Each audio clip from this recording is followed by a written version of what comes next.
You are listening to Keystone's Stock Talk Show, episode 278.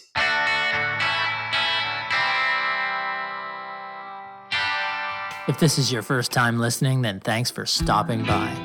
This podcast is produced every week for your enjoyment, and show notes are found at www.keystocks.com. Come back often, and feel free to add the podcast to your favorite RSS feed or on iTunes. You can also follow us on Twitter at Keystocks and on Facebook, and keep submitting your stocks via the usual social channels or at our website, keystocks.com, for our Your Stock Our Take segment. And we just might review your stock in an upcoming show and let you know if it is a buy, sell, or hold.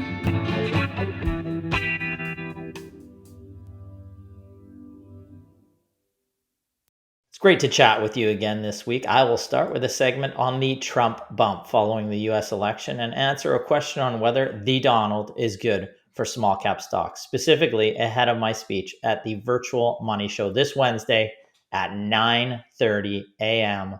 Pacific, 12:30 Eastern. In our Your Stock Our Take segment, Brennan answers a viewer question on Mama's Creations Inc., symbol MAMA or MAMA, on the NASDAQ, which manufactures and markets fresh deli-prepared foods, primarily in the United States. It is a company we have interviewed several times, and Brennan gives you his take on the strong gains over the past year and the current valuations on the stock. Finally, Brett answers a viewer inquiry on Quest Resource, symbol QRHC, on the NASDAQ, a provider of waste and recycling services to customers across multiple industry sectors that are typically larger multi-location businesses. While Quest has an interesting business, this microcap's growth has stalled, and Brett lets you know his take on the stock and whether it is buy, sell, or hold today.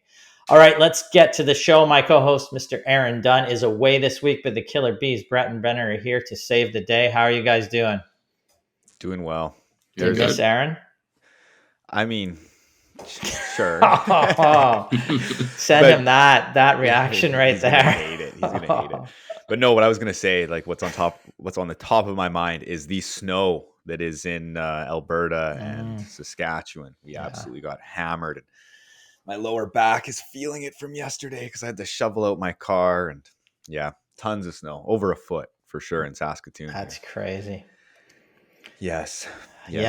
I'm looking at some sunshine right now. That's terrible in Vancouver here. I know, it's just we might get our couple inches at some point for 2 or 3 days, but we just don't deal with what you two have to deal with out there. So. Yeah, we get it. No, I'm saying we just don't. I wish it would freeze enough so I could get out there and get some skates on and get on a pond, but you go out there on a pond, if it freezes for a couple of days, you fall right through the middle, so it's not so good. No, not so good. All right, let's get to our poll question this week. We got a busy week in the office, so we're going to get to that poll quickly. Brett, you're going to handle that. Which size of company, right? Which size of company do you believe will perform the best over the next year? Larger mega cap came in at 22%, mid cap came in at 20%, and smaller micro cap came in at 59% of our viewers. And as we always love small caps, it doesn't really surprise that we skew a bit that way and our viewers skew that way. Yeah. And people have heard of the Trump bump, and I'm going to answer that question. So it dovetails well into whether there actually is a Trump bump, and is Trump getting a small cap bump, really?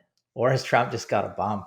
That's what I think. Maybe he's pregnant. I think he's pregnant. Every time I hear Trump, is that the Trump bump? That's what I think of. That would be impressive if he could pull that off. Yeah, that would be something. But no, I mean, it is interesting. What did you vote, Brennan? I voted small caps. Yeah. Fool. I mean, and it's just generally, we've seen the discount, in small caps, and like that's generally. Yeah, we'll talk about that. Yeah. So I won't ruin your section. Yeah. No, you just did. I'm going home. Classic. All right, I think we might as well just move on. I'm going to share my screen. We'll get into that because we're going to really discuss that topic today. In the wake of Donald Trump's election win, and given that one of my areas of focus is small cap stocks, I was asked by several sources to answer a simple question, that question being, is Donald Trump good for small caps? Now, following the Trump win, markets generally and small caps specifically received a bump. The broader market moved higher as measured by the S&P 500, as we can see here, but small caps received a real boost. While the bump has leveled off in terms of the broader market, the small cap market, as measured by the Vanguard Small Cap Index Fund ETF here, paused, then continued to move forward, and now is up over 11% on the month, basically with all the gains in the wake of the US election results. Certainly enough to be considered a sizable short-term bump. This is notable, and we will talk about it further in a moment.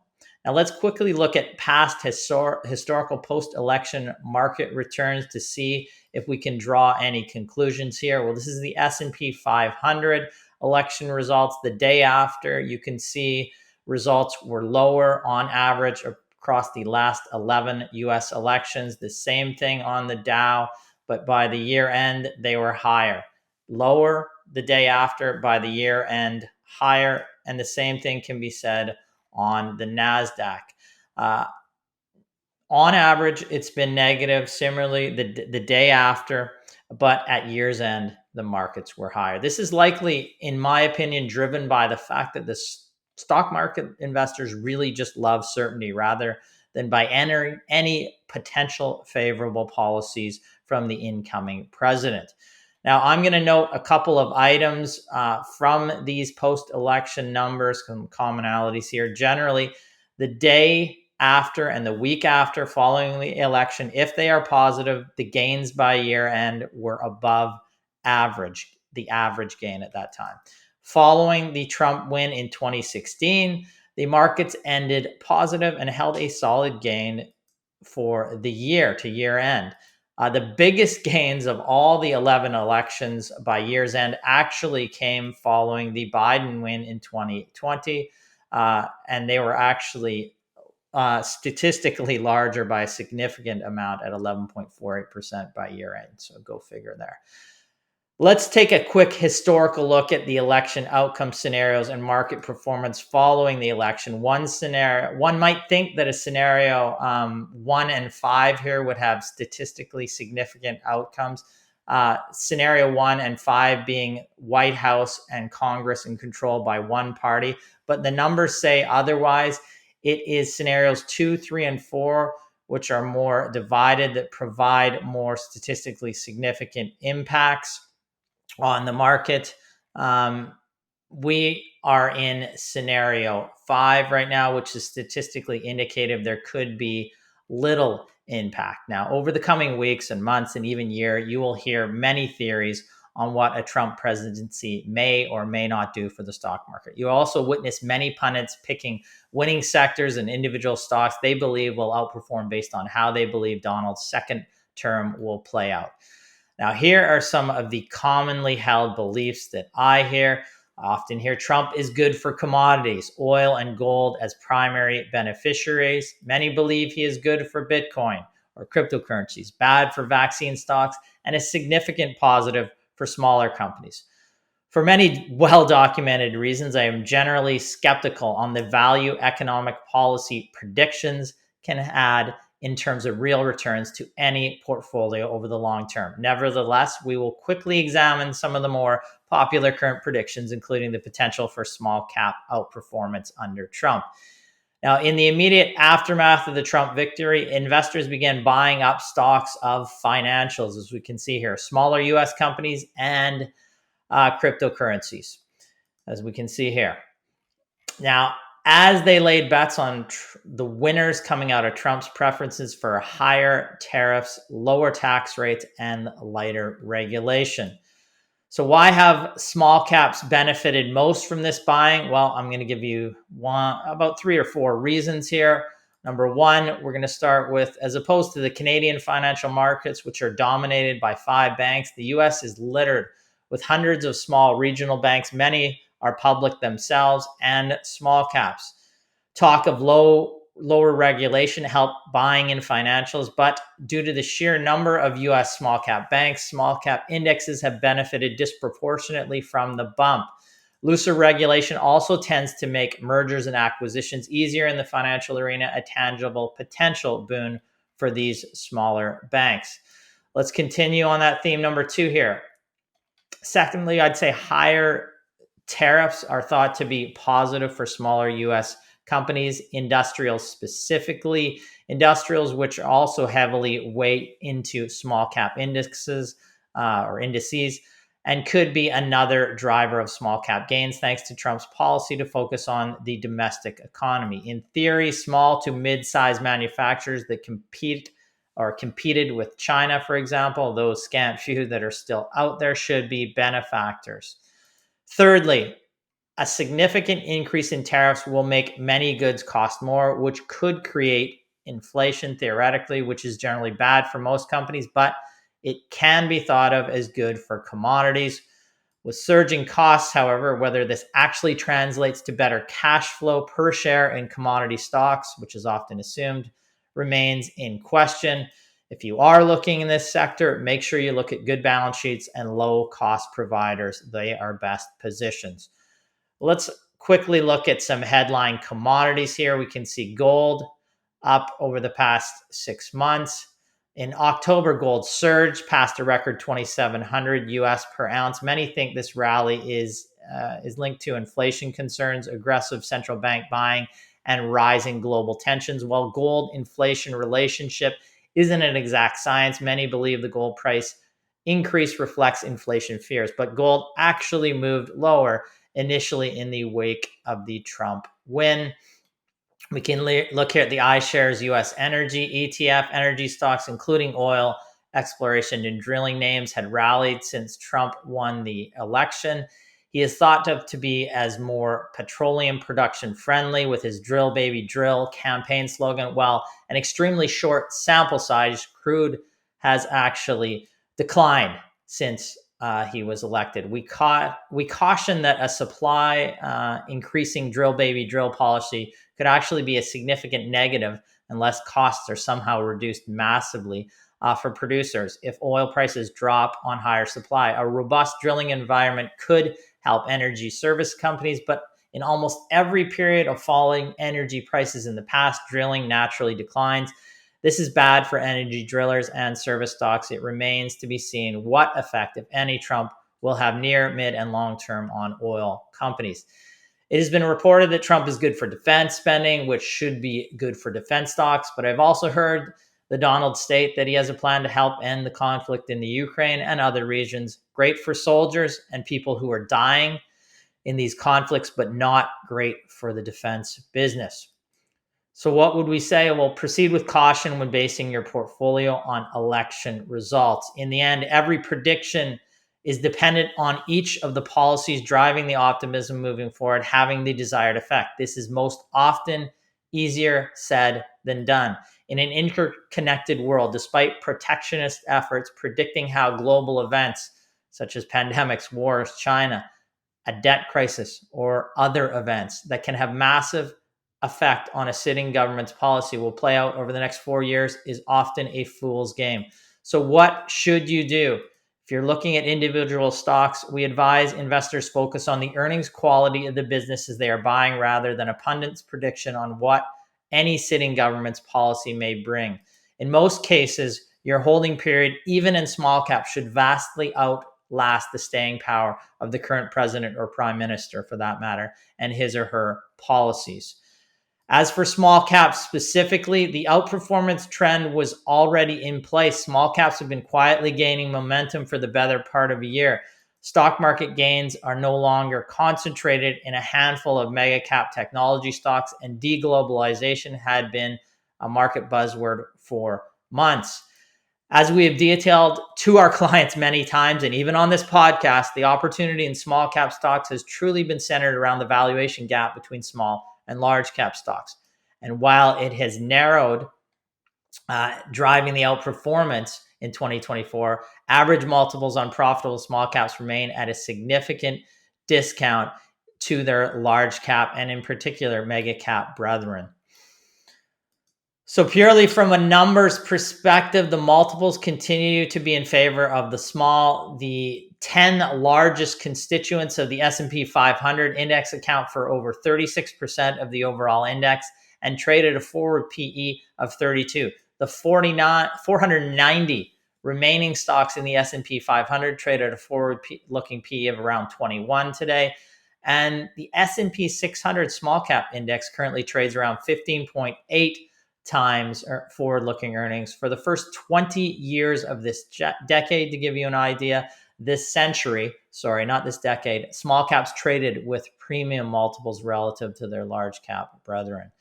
If this ratio were to reverse, there remains plenty of room for growth in high quality small cap names, Trump bump or not.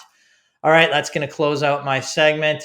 Hopefully that gives you an idea of whether small caps can outperform and what you should be doing in your portfolio after really any election, but this election in particular. Yeah, exactly. Trump bump or not. And I think like I brought it up on the podcast not too long ago. I think that I did, but I got like an email from Questrade. This was before the election, and Questrade is basically trying to get their clients to trade more. Essentially, that's how they're making money. And I got an email basically saying if Trump wins, I'm just basically parroting what Ryan's saying. Energy. One of Trump's election promises is to make America the dominant energy producer in the world. That may be good for, energy infrastructure stocks. But I mean, if he drill, baby, drill, oil prices go down. If he could do that, it's not going to be very good. Again, like healthcare, a Trump presidency is also less likely to add increased regulation to pharma and healthcare companies. And then as well as, goes into defense, just like what Ryan was saying. I think that it's like you really have to, rather than just like seeing an email like this and being like, oh, yes, these are sentiment trades. I need to, make these sentiment trades. Like, again, like there needs to be more thought that goes into it. And again, Questrade's business is making. Well, they're trying to make you trade. Yeah, exactly. They're trying to make you trade. So again, in healthcare, for example, there may be some good with less regulation, but there may be some of the payers cut, and so specific drug or medical device companies, DME companies could be a significant negative. So you got to look at the individual situation, the individual company. And again, most often just look at the quality of the business, the quality of the earnings. Those are things you can control. You just cannot guess on policy. You can speculate, but again, you're adding a layer that you just can't control. Just look at the good solid earnings and revenues behind those businesses. It sounds boring, but boring is beautiful in the stock market. I keep telling people that. Anyways, let's move on. Mama's Creations, right? We got a question on Mama's Creations. Mama, MAMA on the NASDAQ. Yep, the Trump bump into Mama's Creations. Okay. So yeah, this was a Your Stock Our Take, which came in from a commenter on YouTube. Finance LYK is their name. And they said, can you guys do an updated view on Mama, please? So yes, of course we can. Mama's Creations Inc., MAMA or Mama on the NASDAQ, like Ryan said, currently trading at a price of $9.21 with a market cap of about $344 million. And again, they manufacture and market fresh deli prepared foods, primarily in the United States. Things like beef, turkey meatballs, chicken, et cetera, et cetera. So the stock has really performed quite well since 2023. And this is generally due to commodity prices easing, leading to improved margins, as well as the company's new CEO, Adam Michaels, taking over in late 2022. From the then CEO Carl Wolf, who then rebranded the company and started cutting costs. So since early 2023, the stock is up over 400%, driven by that rebound and acceleration in the financial results. Now, looking longer term first at these financial results, we can see that revenue has had a positive trajectory and has grown since 2018 with a compound annual growth rate of about 25%. And operating income and net income have trended positively as well, with the exception of 2022 and 2023, when again, margins were reduced with elevated beef and chicken prices. And that big jump up too that we're seeing in 2023 and 2024 in revenue was because of an acquisition, essentially, or meaning 2023 in relation to 2022. Now, looking at the recent quarter of Q2 of 2025, revenue increased about 14% to $28.4 million. Gross margin was about 24%, down from 30% during the same period last year. And management noted the difference in gross margin was primarily attributable to significant commodity cost increases from historical averages, as well as non-recurring impact from construction surrounding the now completed installation of strategic CapEx projects, which management estimates negatively impacted corporate gross margins by approximately 500 basis points. And these CapEx investments included installing grills, doubling chicken capacity, and increasing labor efficiencies through reduced overtime. Now, adjusted EBITDA was positive 2.7 million, down about 9% from 3 million for the same period last year. And net income was a gain of 1.1 million or 3 cents per share compared to 1.7 million or 5 cents per share for the same period last year.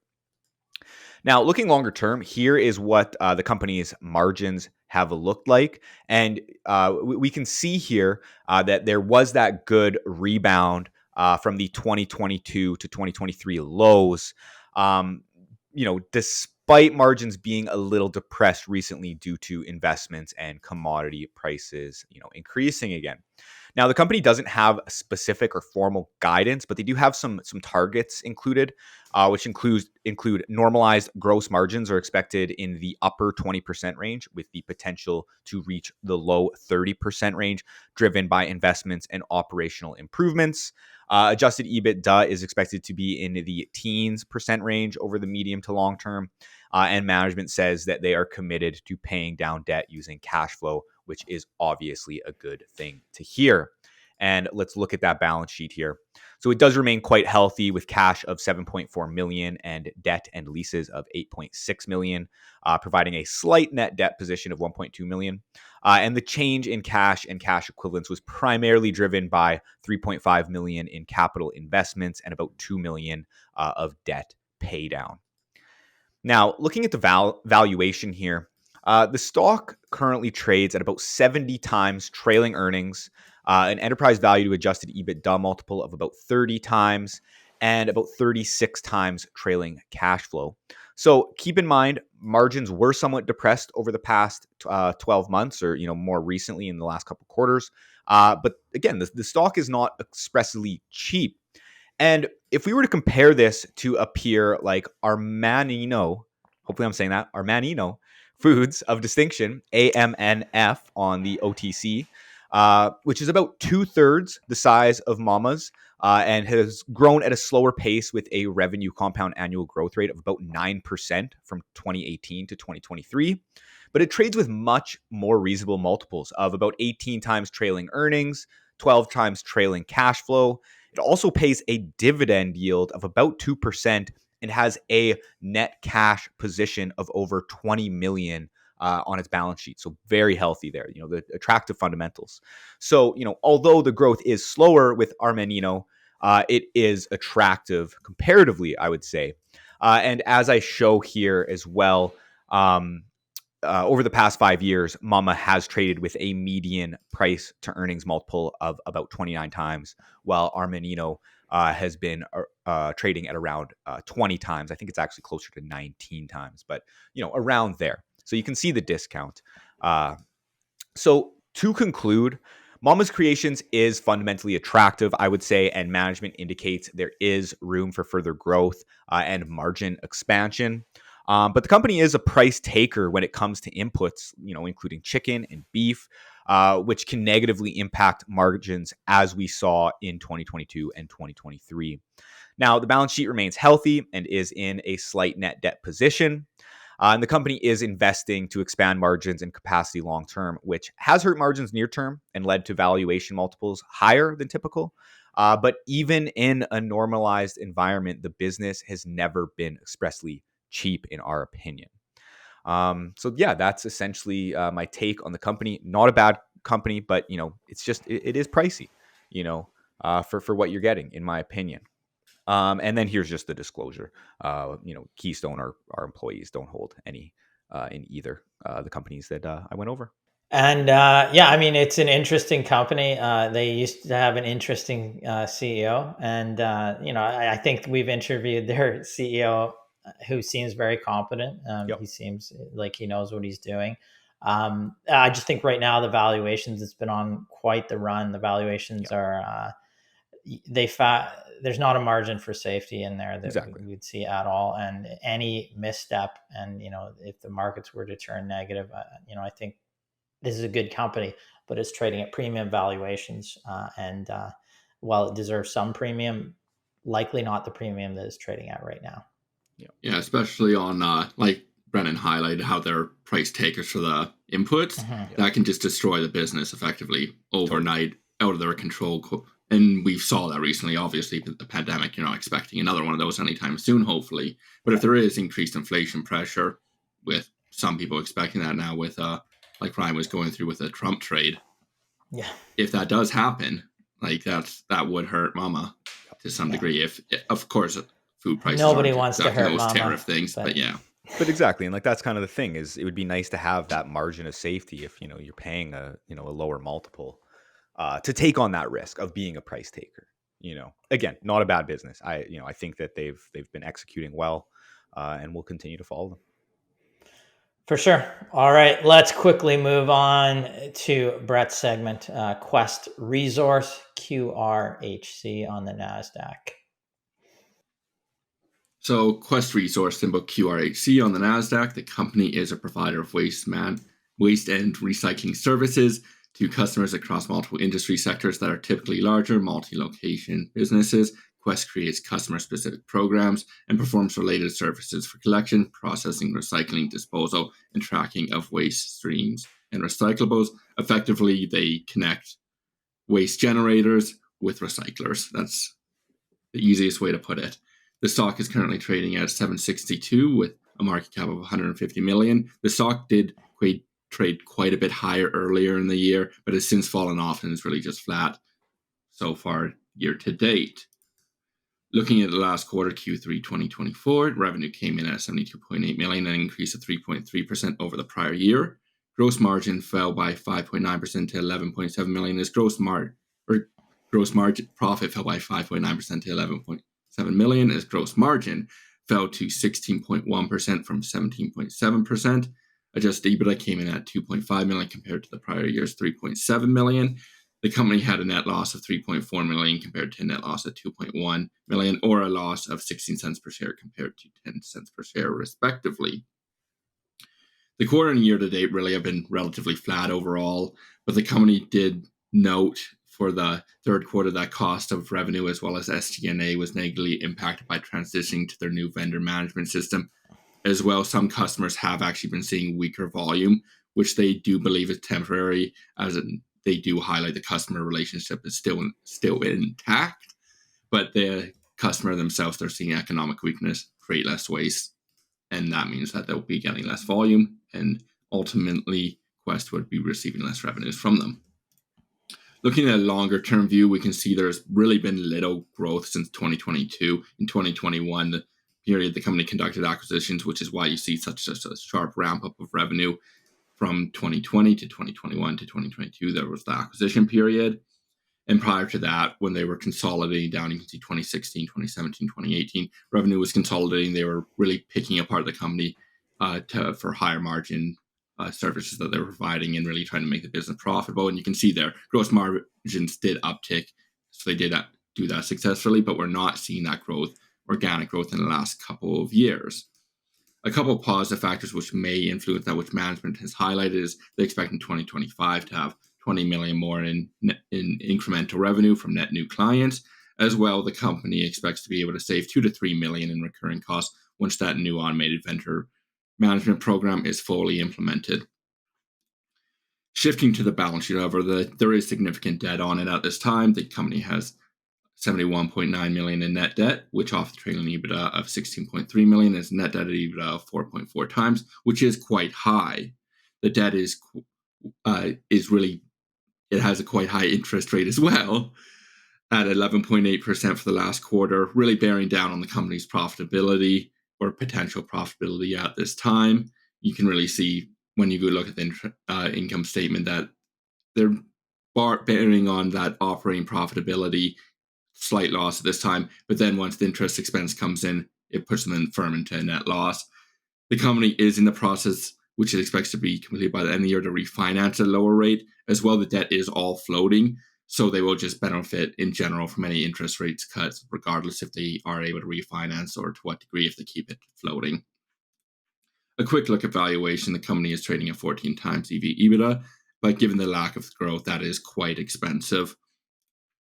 In conclusion, growth is weak for the last couple of years. Near term, customer adds may add some growth, but at the same time, some customers are seeing economic weakness, but they do have a broad array of customers. So normally when you have one weaker, you end up having one stronger, and it just kind of shakes out that way.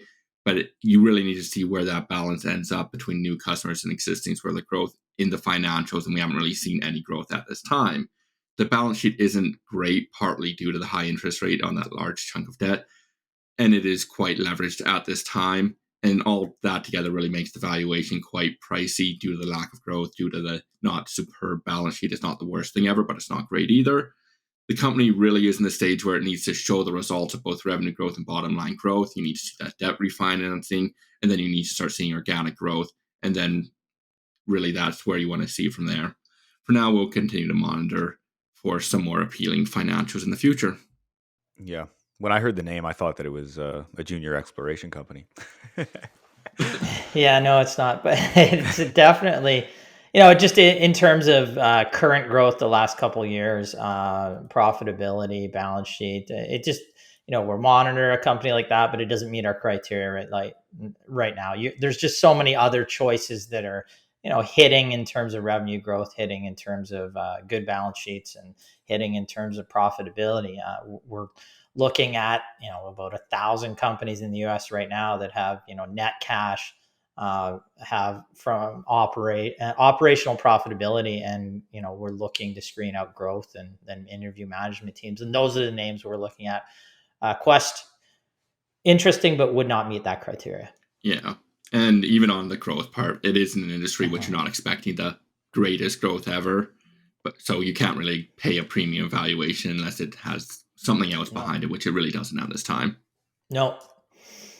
Okay. Well, again, I am going to be speaking this Wednesday at 9:30 Pacific, virtual money show. We will, with the email that we send this out, and likely below on YouTube, we will send a link to be able to join that. I'll be talking some individual stock recommendations, as well as, go over what I went over in terms of Trump there. Is he good for small cap stocks specifically? And how to find the next 10x stocks for 2025. All right. I think that's going to close out our show. So if you are viewing this on YouTube right now, smash that subscribe button. If you are listening to this wherever you consume your podcasts, rate and review us. And as always, I'd like to wish you profitable investing. Thank you. Thanks, everyone. Thank you.